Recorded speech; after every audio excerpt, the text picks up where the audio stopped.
నాకు తెలిసిన నారాయణమూర్తి గారు ఆ రోజు నుంచి ఈ రోజు వరకు అవే చెప్పులు, అవే ప్యాంట్ షర్టు, అదే ఆటో.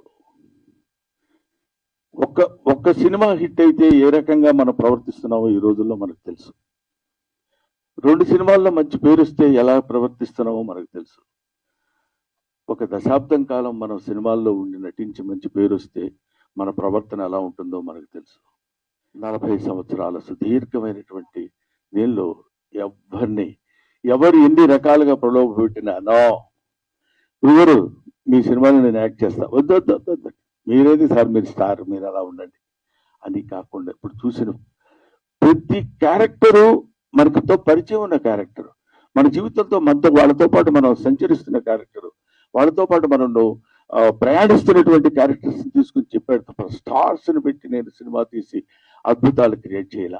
ఎన్నో అద్భుతమైనటువంటి సినిమాలు తీసి ఆ రోజుల్లో నారాయణమూర్తి గారి సినిమా పంట పంట పంట పంట కొట్టుకుంటూ వచ్చేవాళ్ళు. ఇవాళ వరకు అలాగే వస్తూనే ఉన్నారు, వస్తారు, వచ్చి తీరతారు. అలాంటి సినిమాలే నారాయణమూర్తి గారు చేస్తారు. Thank you very much my dear Narayanamurthy.